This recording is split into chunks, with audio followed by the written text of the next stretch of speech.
Welcome to MT Mindfulness. Today, I am joined by Victor Shiryaev. Victor is a mindfulness teacher, well-being, as well as in terms of contemplative studies and mindfulness-related topics. His current interest lies in early non-dual Mahayana practices and what they can offer to us, 21st century humans, as well as in social forms of meditation. He has a degree in Sinology and Integral Theory, a certificate in Embodiment Facilitation, and spent more than half a year in silent meditation retreats. So, welcome, Victor. Thanks for inviting me. Victor, so people have some context. Whereabouts are you in the world? Right. I'm living now in Thailand since 2019, so about 5 years already. We are residing currently here with my wife and my 8-year-old son. Yeah, so Thailand, Kopangan Island specifically. If I could kind of bring you back in terms of your childhood and growing up, have you always had an interest in contemplative practices and spirituality, or was it kind of fostered? You know, what was the background? Right. I'd say yes and no. I mean, I was born in the Soviet Union, in then Leningrad, St. Petersburg, and I was born to a mixed family. My father is Russian, my mother is Jewish. Both atheists and proverbial Soviet engineers, so nothing spiritual, nothing like explicitly religious about them.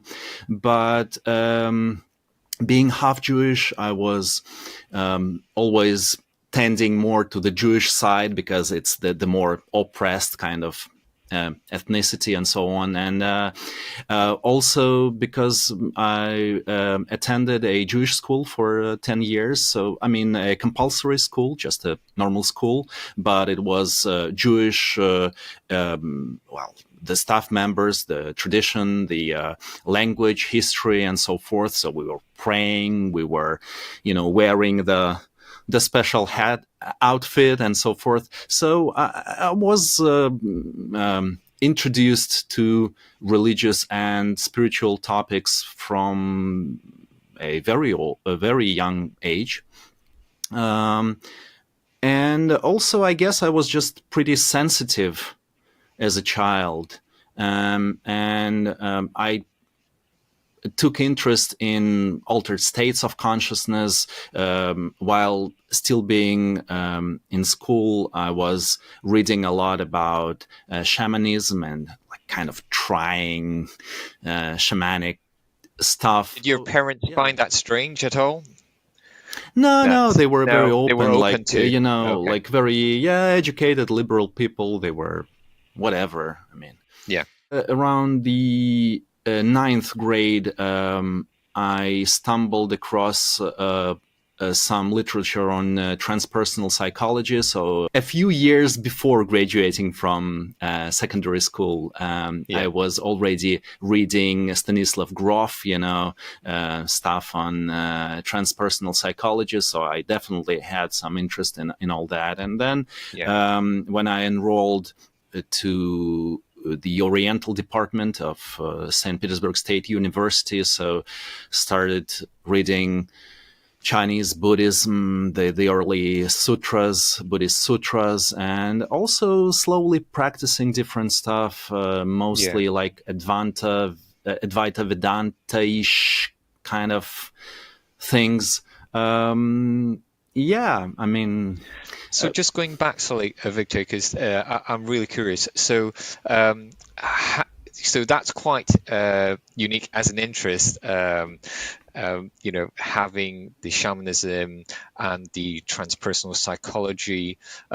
Was there something that you were looking for, or was it just mainly as an interest, or did you felt pulled to it? So there was that side of that question, as well as how did your peers or friends kind of view that interest? I was not a strange child at all. I was just a very normal a very normal child. Well, Yeah. like, wearing glasses, an educated individual, reading a lot, and Yeah. so on. So nothing strange about it. But what drew me to those topics, I guess, was an interest in mysticism, I would say. So I always felt there is some dimension or a layer to the world that's beyond the reach of our senses, of our direct perceptions. So I was curious in various ways to maybe not hack, but to peer, kind of, to have a peek, Yeah. behind the curtain. And so I think that was the main drive. Some people say that they wanted to, in their spiritual quest, they wanted to understand who they were or to get rid of suffering. My main question, I guess, was, what is it all about? Yeah. Like something like this, Yeah. And then from there, you started looking at the Eastern literature. Right. Yeah. Eastern, Western, Okay. everything. But my main inspiration at that point was Ken Wilber and Okay. his writings on the integral theory. So he tried to answer this precise question, what is going on here? How does it all work? Why everything is the way it is? And providing a sort of a comprehensive framework to fit in all the bits of knowledge from all the different traditions, peoples, times, and so on, and a coherent, comprehensive kind of framework to understand it all. So I found it very, very thought-provoking, very awe-inspiring, and very useful in setting my own coordinates, so to speak. So, okay, now I see what's what. Yeah. I know that you know Chinese. So at what point did you started studying Chinese? Just an accident, a coincidence. Yeah.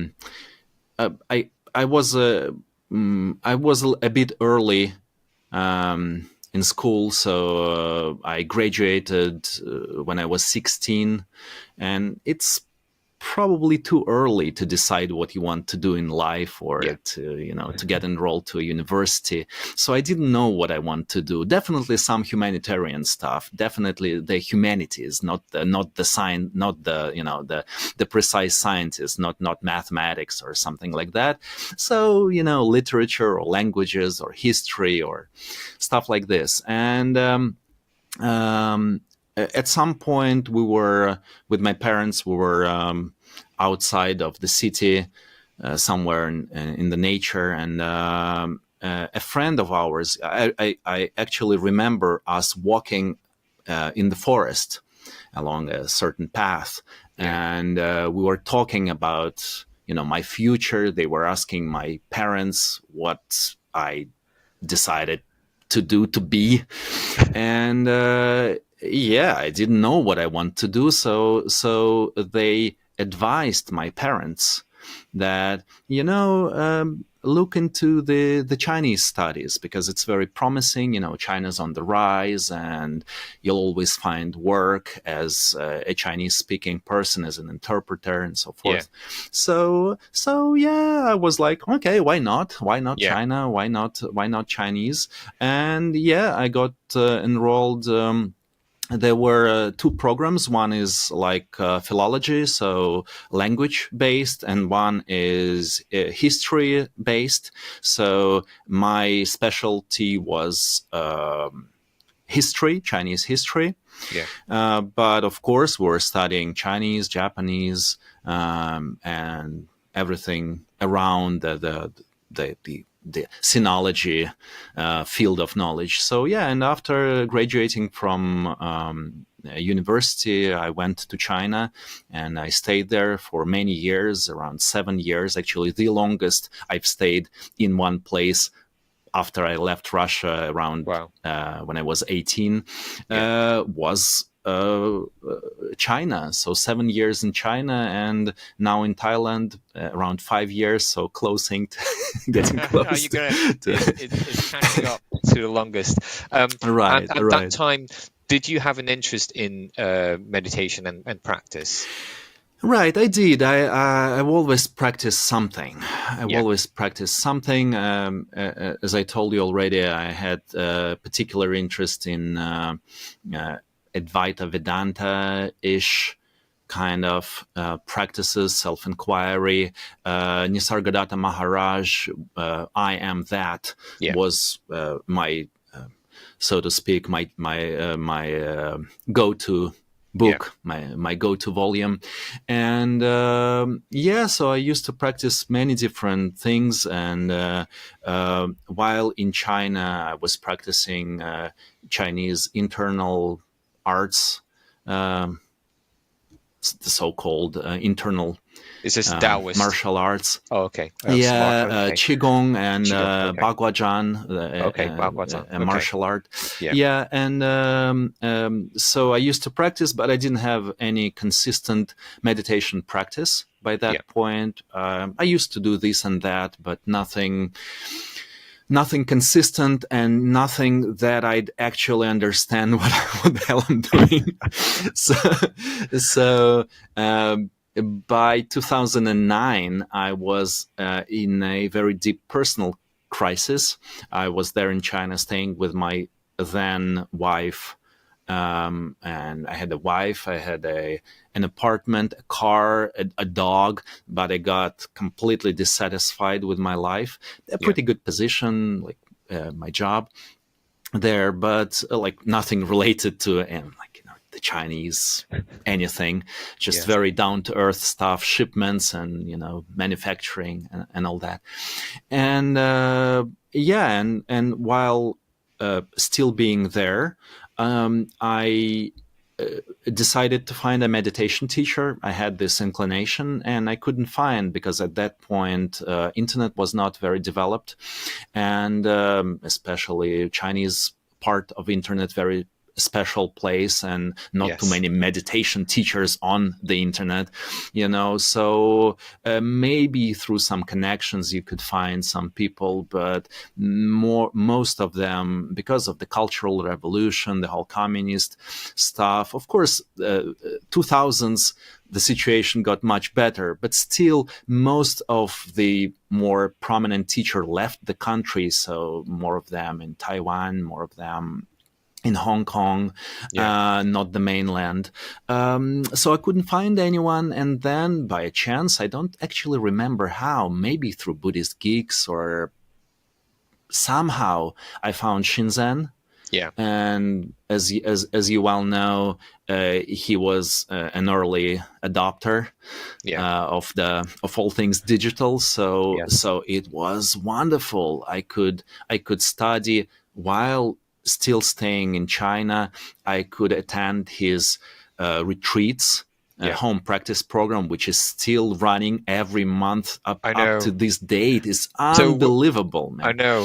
So I began to get involved, and I began practicing like every month that I could join. I couldn't join, a very big time difference, so sometimes I would stay up all night, and sometimes I would practice with the recordings, and then I got involved with the community, got introduced to Shinzen, started to was in the first cohort of people trying to learn how to teach what was called basic mindfulness back then, unified mindfulness now, and and it was all happening while I was still in China, so it was just awesome. I've never met Shinzen actually. Maybe this year in China, of all places, maybe we'll meet.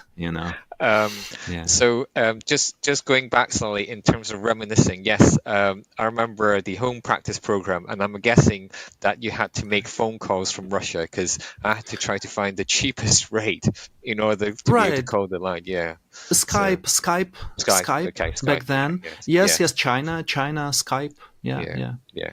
I was Skyping. And how would you say, coming across Shinzen's material and teachings, how did that kind of change for you, your understanding and practice and I so on? mean, oh my God. I mean, I don't have any words to describe it. Literally now, I have goosebumps all over my body just, Yeah, thinking about this, literally. Um,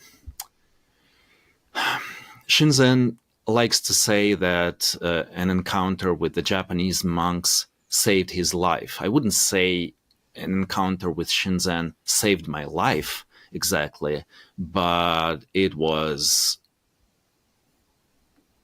I mean, he's like a godfather to me, or some the sort Godfather of, of mindfulness. parental. Yeah, but I don't mean it in a No, mafia, but yeah, no. um, sense, but more like he gave me something my parents couldn't give me, a vital and an extremely important part of how to be a human being in this world. So basically, everything that I do now, and well, most of what I am now, I'm indebted to Shinzen for sure. Um, uh, when I Again, I don't remember how exactly I stumbled across his teachings, but he was always very open, putting everything online, the manuals, the talks, and Yeah, the YouTube was starting at that point, and his way of talking about all this stuff resonated with me profoundly, because he was this unbelievable person who was at the same time extremely precise, up to date, scientifically minded, very clear in what he says, how he says it, what to do, how to do it, why you should do it. So very, very clear and all that. And at the same time, he has this amazing personality, very poetic, a polymath, speaking different languages, and it resonated with me, So being very heartful and poetic on one side, but at the same time being very clear and very precise in what you do. And to the best of my abilities, I try to emulate this. Well, not emulate is not the right word, but yeah, to embody it, to yeah, manifest it as well. And yeah, I guess we all have our kinds of teachers, teachers that resonate with us, teachers that speak to us. And Shinzen definitely was and still is my guy. yeah, Yeah. yeah. And So I think yeah, and I think what I find admirable is he's willing to share that knowledge openly. yeah, absolutely. Yeah, yeah, Absolutely. We don't, that's my conviction as well. We don't have a copyright on knowledge or yeah, information or language. So I'm trying always to be very clear that I don't sell any knowledge. Yes, yes. As a mindfulness teacher, I charge for my classes, for working one on one, for yeah, doing classes, but it's because I have to sustain myself, and it's not because I have some valuable information that I only willing to give you if you pay the money. yes, yeah, Everything that I do, like 100% of what I do, is already online. I yeah, mean, I've done it all, like posts, articles, magazine interviews, YouTube videos, courses, offline classes, one-on-one work, organizing conferences, you name it. So literally everything that I know and that I teach is always for free out there online. And yes, I took it from Shinzen for sure. Yeah. Also, because I took it from Shinzen, how can I sell it? I mean, it was offered to me for free, so I'm just spreading the good news. Yeah. Um, am I correct? You did some translation of some of Right, his work, didn't you? right, right. That must have helped you kind of integrate the material as well as Absolutely. you did the translation. Absolutely, absolutely. There are two parts to this question, to this thing. Yeah. First is, yeah, I'm an interpreter by trade. So what I do is interpret, or what's the word? Conduct. Like a semiconductor. Like Yeah. a conductor, like Yes. the stuff that gets the thing across. Right. Uh, by definition, when you interpret something, like the early Chinese teachers who were translating stuff like Buddhist stuff from India into the Chinese language, Yeah. right? It's a very different language, a very different system, a very different set of like principles of how it's organized. So in order to translate the knowledge, the methods, the views from one language into another, you have to get it through your own understanding of how it works and how Yeah. it is best to tell about it in this next Yeah. language, in this different language. So yeah, I was interpreting English, Russian, Chinese. I speak Hebrew also, and so I always had this kind of a mind of an interpreter Yeah. of sorts. So of course, when I got introduced to Shinzen and his manuals that were openly there for everyone to read and download. And given that most of the Russian-speaking people don't actually know English, to the degree they can read articles. Nowadays, it's pretty different. You can run it through chat GPT or something, or Yeah. DeepL or whatever. Most of the people don't do even that even now, but back then for sure. So yeah, I began to translate all of the things that he had available on his old website, and I've translated pretty much everything there was, and I got quite famous in the Russian-speaking mindfulness meditation movement and community because of those efforts, because I Yeah. was outputting a lot of stuff.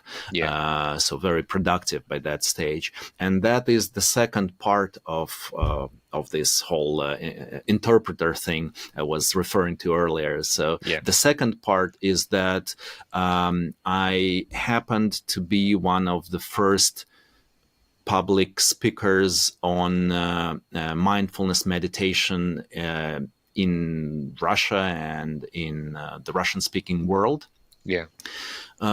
just simply because it was what was interesting to me, and I wanted to share, and I was sharing it in all forms available, and mostly putting it on the internet so people could have access from wherever in the world. And yeah, so I kind of had this Shinzen inspired clarity and precision, and at the same time hopefully some charisma and personality Yeah. that people got interested, and yeah, sort of a founding father of the mindfulness, one of the founding fathers of the mindfulness movement in the Russian-speaking part of the world. Of course, Buddhism was already very present by that time. Russia has parts of it that are ethnically, traditionally Buddhist, Yeah. right? So Buddhism has a long history in Russia, and obviously after the perestroika, the Gorbachev's times, so after the 80s, also lots of information, lots of books were published, but that was it, the Buddhist stuff. And then, of course, lots of esoteric stuff in the bad meaning of this word, like New Yes. Agey kind of, Yeah. like kind of karma cleansing, quantum leaping kind of Yeah. stuff. So nothing more precise or scientifically rigorous or clear, or I would say just commonsensical, basically. Just stating all those things related to how our attention and perception works in just clear, everyday, understandable language that everyone can adopt and use for themselves. Yeah. I think it's unique in terms of there's a difference between somebody who can translate English into Russian. There's another thing where you're translating, but also your own experience of your practice, to be able to translate those subtleties across to a language, so people can kind of grasp, okay, this is what we're doing. I mean, it's always a kind of a trap. Shinzen used to say, "You're damned if you do, and you're damned if you don't." Yeah. So that's the way I think about those things. That of course, something is being lost in translation, something is being distorted by the way I am, by my personality, by my background, upbringing, and whatnot. Yeah. But at the same time, there is no other way to translate. By necessity, you put it through your system and digest it somehow, and to the best of my abilities, I try to step back from the material and not to influence it in a way that harms people. So my intention was always practice oriented. Yeah. I'm not too interested in just translating. So I was always about the actual good of it. So in terms of the essence of what, right? So it's not just random musings about whatever philosophy or neuroscience or some other questions of life, but about how we can apply it to our everyday life, to the now of it. Basically, there is no other time to practice. So always a practitioner myself, always trying to deepen my own practice and to understand things better. So by necessity, I had to dig into the neurosciences. By necessity, I had to dig to the tradition, to the Buddhist roots of it. Still being an independent scholar, not affiliated with any particular institution or organization, but I regard myself as a scholar of mindfulness, a scholar of contemplative and somatic practices, both modern and traditional, and trying to kind of digest and comprehend and provide my own kind of unique view on all this, because obviously, I mean, there are many mindfulness teachers in the world. There are like thousands of great books, thousands of great teachers. I'm not in a position to say that my view is the best, or I understand things better than anyone else, or whatever. I guess people are just drawn to different ways of talking about this stuff, and drawn to different personalities, and drawn to different vibe to use this word. Yeah. So yeah, I just have my own, peaceful corner and all that. And could you expand about your peaceful corner in terms of, having gone through, the materials of Shinzen basic mindfulness, how has your practice and how you view, a practice, how has that evolved into what you do now? I mean, pretty much all I do is mostly informed by Shinzen. Yeah. Literally.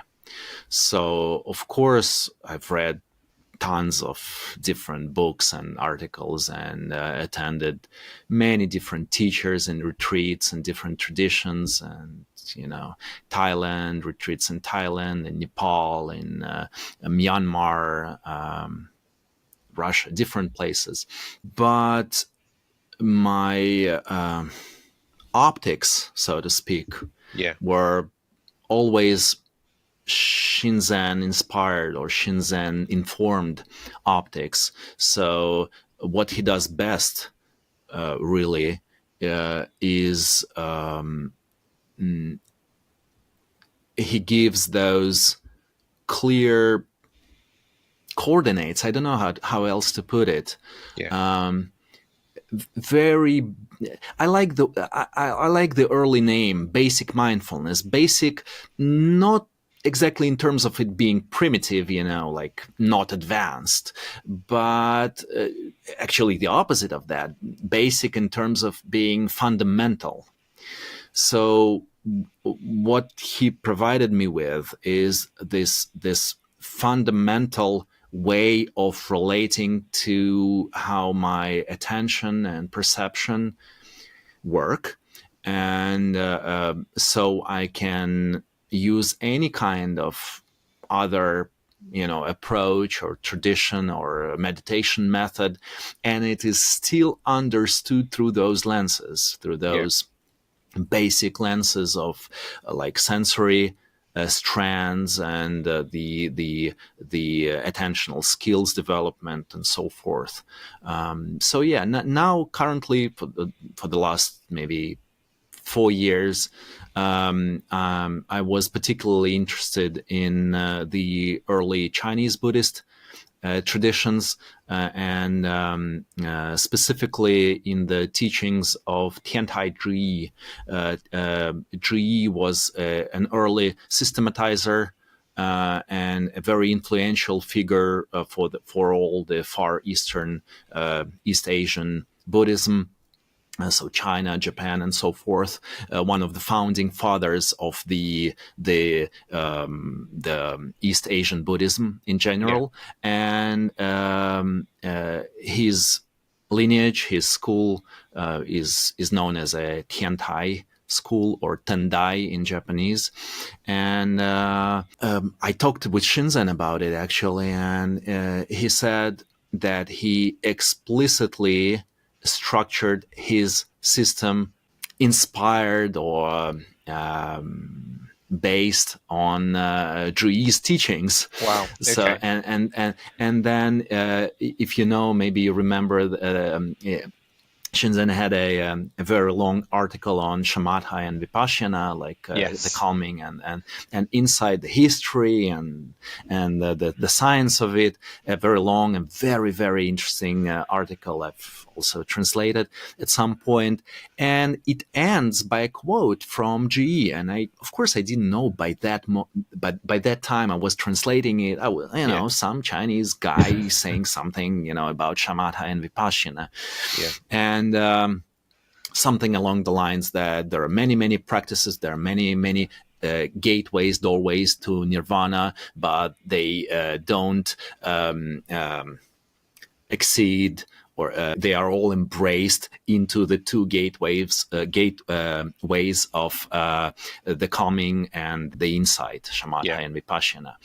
So I've translated that, and only after 10 years, I got to Zhiyi's actual writings, saw the quote, and then I was like, okay, so I knew about him from Shinzen, and even Yes. before that, 20 years ago, when I was studying Chinese history and tradition, I also learned about Zhiyi. So it kind of now it started to get sense and to get all.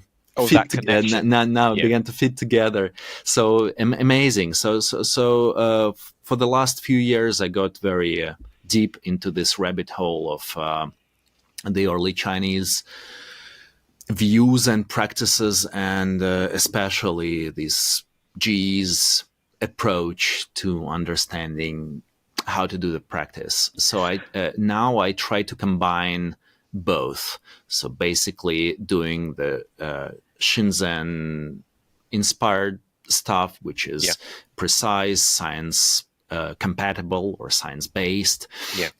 that I can teach to the companies or something like that, and another is this Buddhist way of talking about all those things. So I call this project my Marvellous Gates. It's a G's term, Marvellous And Gates. can you share a bit about how that approach looks, and what you the process and what you do, the insights you gain from studying Zhiyi? By the time that he was living and operating in China, it was the 6th century AD, CE, 6th century. So by that time, there were no Chinese Buddhist schools at that point yet. So no like Chan Zen Buddhism or something like that. No any particular school. A very disorganized kind of grassroots understanding of Buddhism, getting to China through different ways. So people were literally bringing different texts, different scrolls, with them. They got translated into the Chinese through different translators in different ways. So, it was very disorganized. So Zhiyi had this task before him of how to integrate it all, how to provide some sort of a coherent, comprehensive framework that could fit all those views and practices and strands of Buddhist knowledge together in an unconflicting way, so to speak. So this teacher says you have to do this, and this teacher says you have to do this. How all this fits together. And that's what he did, and that's what he's known for, and that was his biggest influence. So he tried to incorporate all of the teachings into his system, all of the views and all of the practices. Yeah. So one of the main things that I get inspired by is how he says that, okay, in modern terms and in modern kind of Vipassana vibe kind of practice, meditation practice, people usually talk about stages of practice. So you proceed through certain stages, you advance in your practice towards, I don't know, enlightenment, or you name the goal, but still there are some certain steps to it. And in traditionally it's known as a gradual path. Now, some certain schools of Buddhism, like Zen, for example, or Dzogchen, they talk about a non-gradual or a sudden path. Okay, so meaning that everything we strive to achieve or to get to is already fully present here. So it's not a question of getting there, but rather a question of seeing it clearly or embodying it fully, or something like that. So so the idea that you have to get somewhere actually moves you away from the fruit of the practice. So a sudden path, and different schools have inclinations towards like different explanations of what you have to do. So some are more towards the gradual understanding of the practice, and some incline towards the sudden way of interpreting it. But Zhiyi, he said, okay, so there is the gradual path, the sudden path. There is a mixed path where you use whatever fits, whatever works. His main work on the subject is called the Six Dharma Gates, or the Six Marvellous Gates. So the Marvellous Gate is a quote from there. The six gates are basically six methods of practice. And he outlines them in a fashion that you can practice any one of them or all of them in succession, one leading to another, leading to another, leading to another. Or you can practice them in the reverse, so going from the sixth to the first. He calls it the bodhisattva practice type. Or you can practice them according to what fits your needs at a particular point. Or you can practice any one of them, knowing that every method includes every other method by definition, and he explains how is it actually so. So I call it a matrix, a matrix, not in a neo-matrix kind of thing, but not the the bullets matrix, but a graph, a mathematical matrix where all the bits of knowledge are in a fractal, you can say, are all interconnected in all possible ways. So in itself, this approach to understanding practice just blows my mind. And I find it very, very useful. I find it very, very applicable. And it gives a certain perspective. I mean, and now okay, Dzogchen is about this and coming from this angle, and Zen is, but not being what's the word? Exclusivist, or okay, we are the best way of this is the right doing way. The practice. This is the right way. This is the best way. This is what's called an actual meditation, as opposed to some auxiliary methods and so forth. So I don't like all this the best method speech. So I see a lot of value in just teaching his view and his approach to practice. So that's the practical side, but there is also the view side. So he tried to incorporate all the teachings. Obviously, there were like earlier schools of Buddhism, and then the Mahayana kind of new trends of interpreting all that stuff, all that heritage. And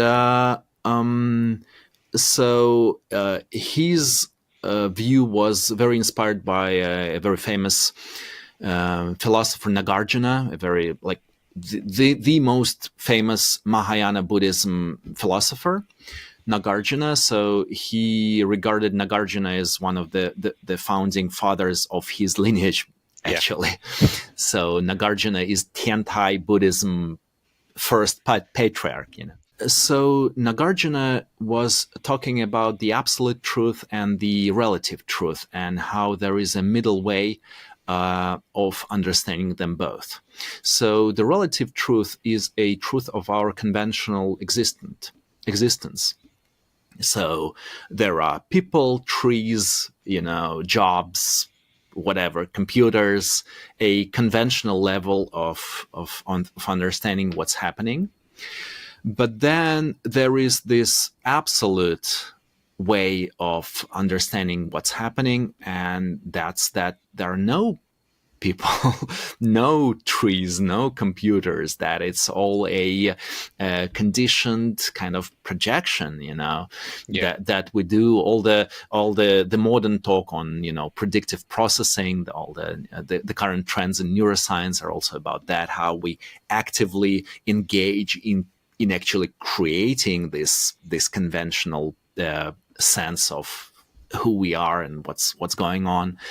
And so then the absolute level is that all things are empty, to use the Buddhist lingo, or they are empty of their inherent self-existence.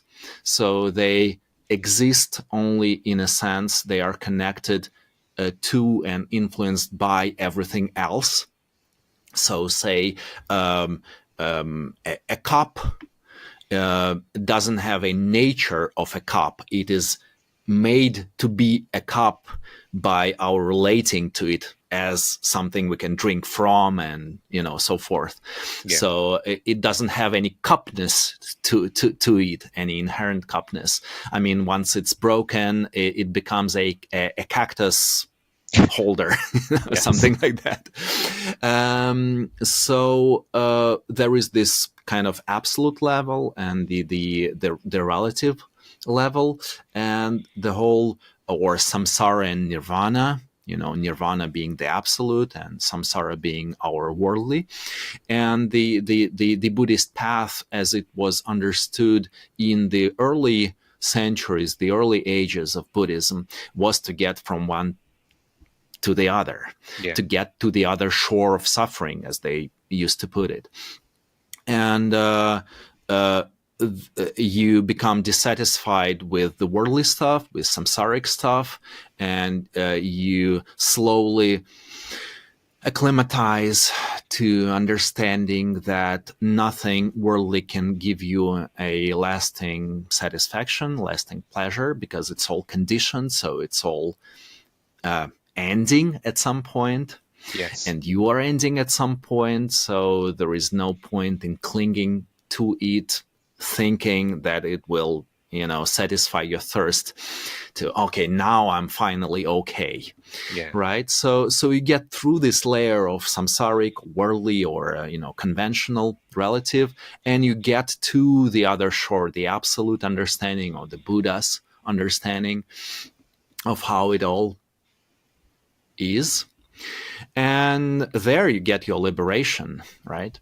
Now, the later stages of Buddhist thought and views developing was that, it is true to some extent, but while we are talking about samsara and nirvana, or the relative and the absolute in terms of opposites, they condition each other. So you get from here to there, right? So you leave samsara, you enter nirvana, and the later thinkers were, how should I? The first time I am talking about this stuff in English, so it's quite hard to put it into words. I'm challenging you, Victor. It is pretty advanced stuff, to be honest. Anyway, it is very advanced stuff. But bottom line, samsara is nirvana. Nirvana is samsara. So there is some inherent non-dualness to them, and the actual liberation lies not in getting from here to there, but actually by realizing that the idea of being here and there to begin with is a conventional understanding, is a dualistic standpoint. So while there is here and there, you're still trapped by thinking, I have to get there to get liberated, right? And so Zhiyi, to conclude the long story short, Zhiyi, he proposed kind of a third truth, so to speak. So the absolute truth, the relative truth, and the middle truth. So his idea was that the middle kind of transcends and integrates both opposites.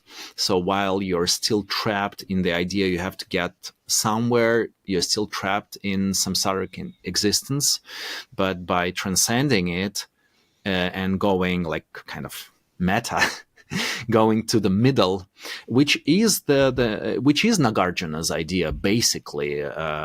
Nagarjuna's philosophy is called Madhyamaka, meaning the middle way, right? So it is the middle way between those two opposites. Yeah. And so I find this also very, very useful because Tiantai Buddhism and Tendai and its branches in Korea, for example, puts a lot of emphasis on our worldly life, that it's that our simple, everyday, deluded human being mind is the way, basically. Zhiyi says that everything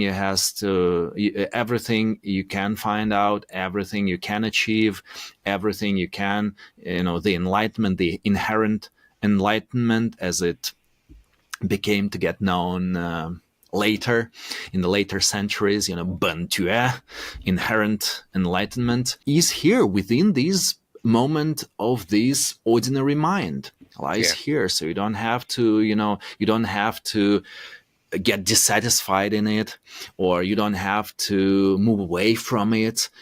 Just exactly the opposite. You can invest yourself into the ordinary activities of your everyday life and get enlightenment and get to know your Buddha nature through that.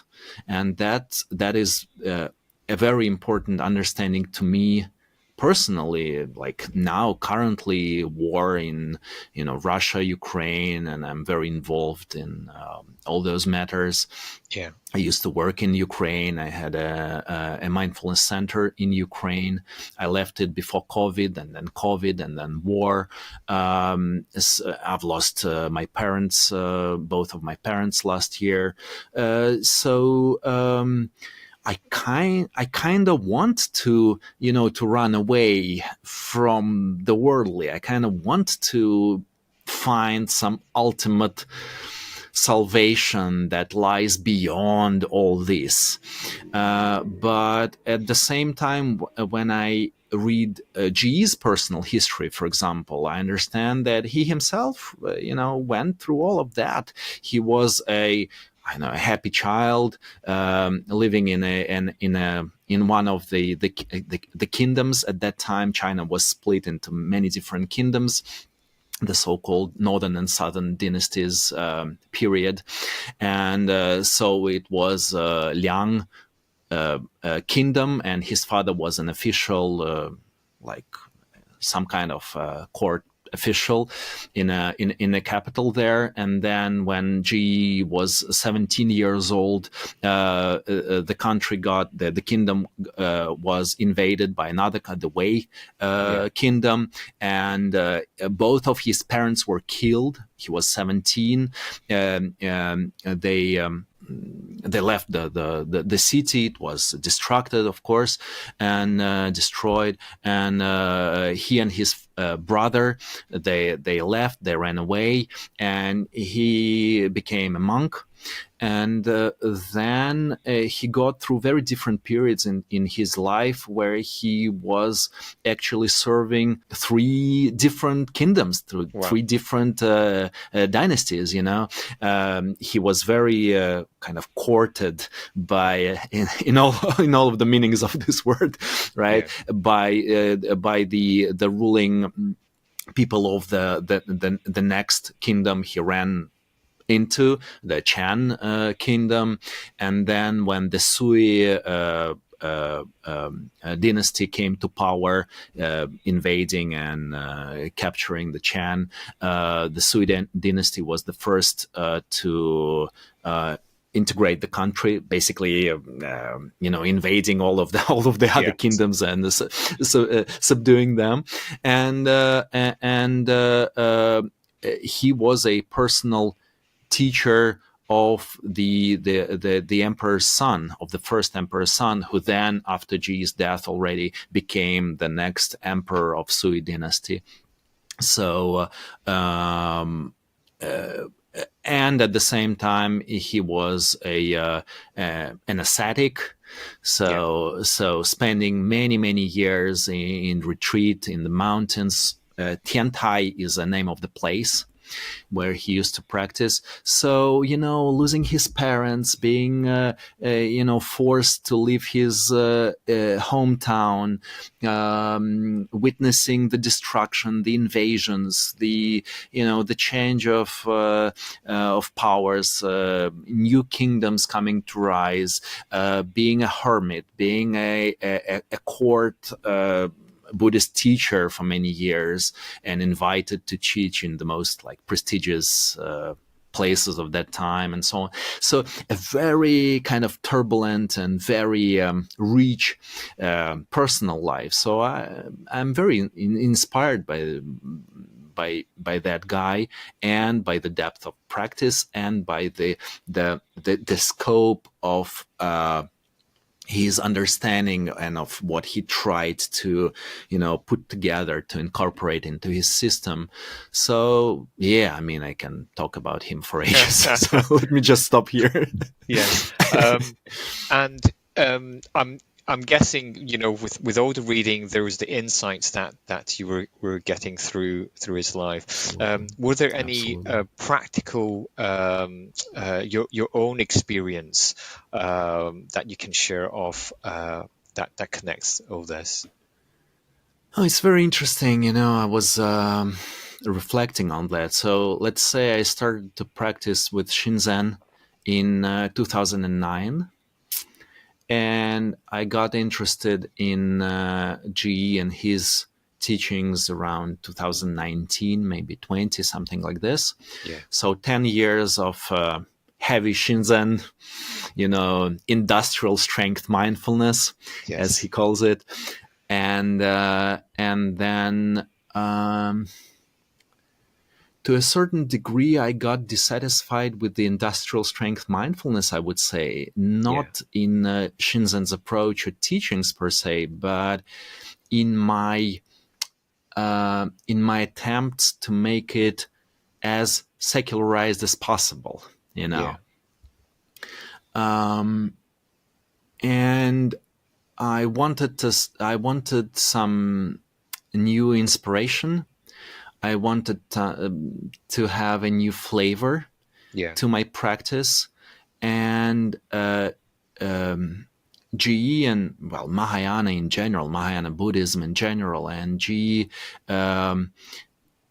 he based his teachings on the Lotus Sutra, and Lotus Sutra is one of the most well-known Mahayana sutras in the Eastern Asia. So China, Japan, and so on. All of the schools are very, very influenced by the ideas and parables and so on from the Lotus Sutra.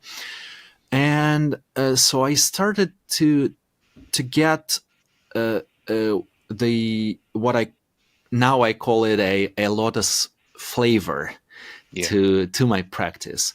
So a Lotus fragrance, which is a more poetic way of relating to all this stuff. Yes. And of course, the topic of compassion comes to the fore with all the Mahayana Buddhism. So Bodhisattva. Bodhisattva is a Bodhi, enlightenment, Sattva, a living being. So Bodhisattva is a living being striving to enlightenment. But the idea of a Bodhisattva path includes compassion or love, you may say, as a main drive, as the main driving force. So love, compassion, it made my practice less industrial but more kind of soft in a sense. And many people who know me for many years, who study with me or through me, for a long time, they say I've changed to become much, much softer, much more fluid in my approach to practice. I mean, Shinzen is very fluid. His whole system is a constructor. You can modify it the way you want and fit any purpose, any need, and it's like extremely powerful. But now there is a way of referring to it as to a constructor, a Lego kind of thing, and then there is this lotus pond, which is maybe a different way of relating to all the same stuff.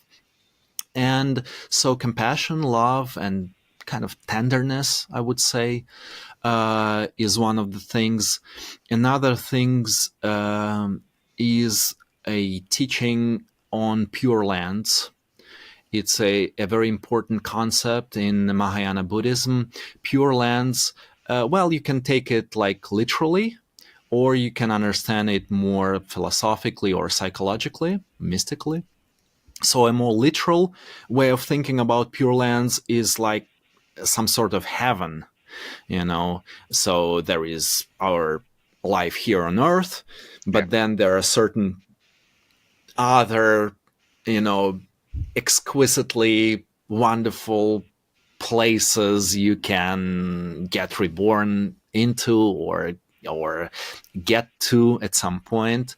And the idea that is that different mighty beings, basically different Buddhas, different, very advanced bodhisattvas, they all have their own Pure Lands. So by getting to a certain being's Pure Land, you can advance in your practice. It's more, cheerful in general, and you have less suffering, and it helps you to, to advance on your path. But a more kind of mystical or psychological understanding of Pure Lands is that you can create it by acting like a bodhisattva, by acting like a Buddha. So famously, Vimalakirti Sutra, for example, another Mahayana sutra, or the Platform Sutra of Huineng, a famous Chan teacher, one of the first Chan Zen Buddhism patriarchs. They say that Pure Lands are none other than your own mind, right? So this non-gradual Mahayana approach to practice is that when you look at yourself and the world, you can look at it and yourself as a human being, as just an ordinary human, perception. Yeah. You can look at it as a hungry ghost, a hungry devilish being, or an animal driven by primal basic desires, hatred, or lust, or and whenever you embody those qualities, you basically create a hellish environment around you. And but at the same time, if you are able to shift into a perspective of a bodhisattva or a Buddha, literally see the world through the eyes of the Buddha. It's an actual expression in Mahayana Buddhism. So Buddha's eyes, Bodhisattva's eyes, or a flesh eye, a human being eye. So then you can create a Pure Land just here by your own thoughts, words, and actions.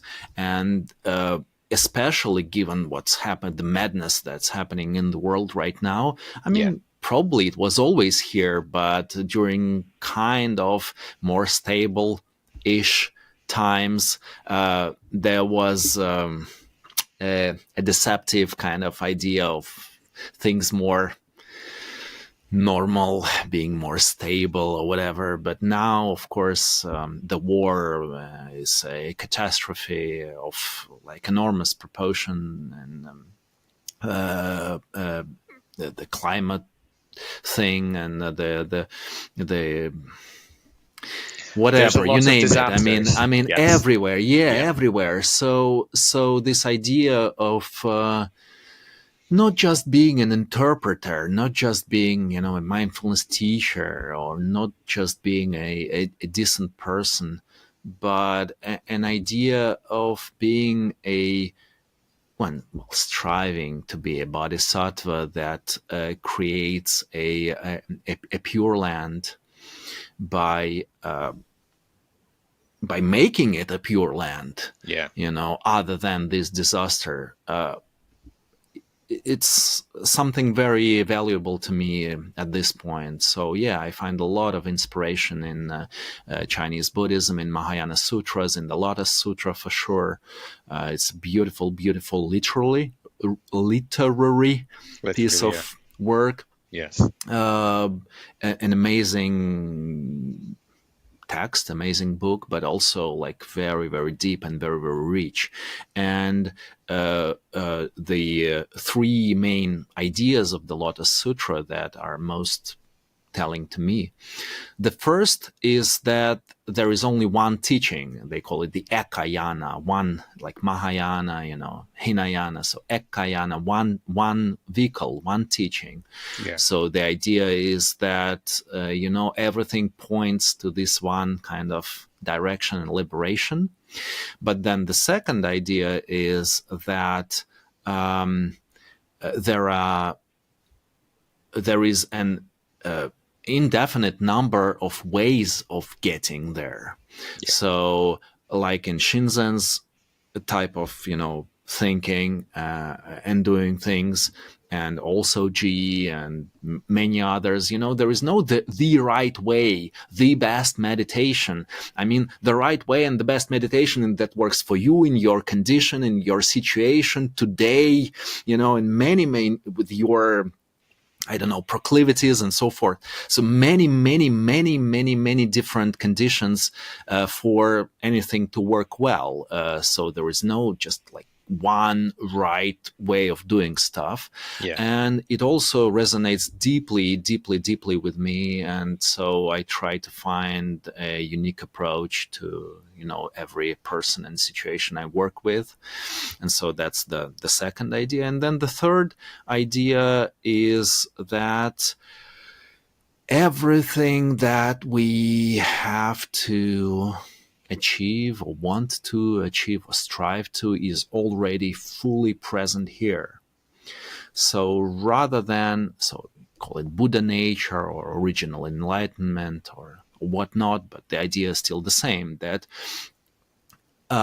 liberation, enlightenment, salvation is not somewhere in the future you have to get to, somewhere there that's not now, but actually the opposite is true. If it is ever possible, it is possible only now. And if it is ever possible, it can be only now fully present. Yeah. There are no steps to advance towards this goal. So it directs yourself not to some, distant future or a better tomorrow, but a better now, a better today, a better action, thought, words that you utter at this particular moment. So that's what's very, very important in my practice, these days also. So everything there is now, is here now. I mean, it sounds very new agey, but whatever. No, I think it's very relevant, and I think it's beautiful in terms of it's making it the changes now in the present. Nowhere else. Nowhere else. If there is a potential to understand it, it's now. If there is a potential to realize it, it's now. and if it is here now, it cannot be a half-baked. Yes. So, yeah.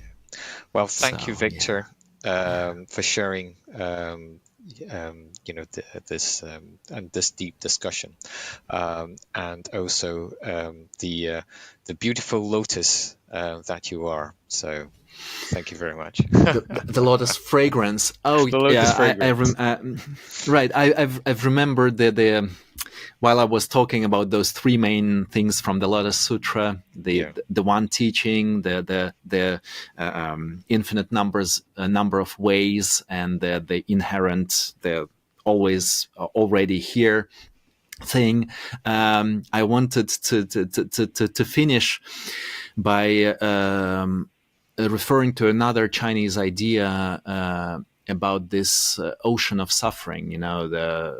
When we were talking about the early days of Buddhism and the idea that you have to get from here to there, so to cross the ocean of suffering, as it goes. There is a famous Chinese quote. I'm not really sure who was the original author of this saying, but it's very widespread in all Eastern Buddhism, and the quote goes that the ocean of suffering is infinite, but the only thing you need to do is just turn your head, and here lies the shore. Okay, so the ocean is infinite, but turn your head, and here is the shore. And so that's that. Thank you, Victor. Thank you. Thanks for asking, and thanks for inviting. It's a pleasure. If you enjoyed this episode and you'd like to help and support us, please like and subscribe below.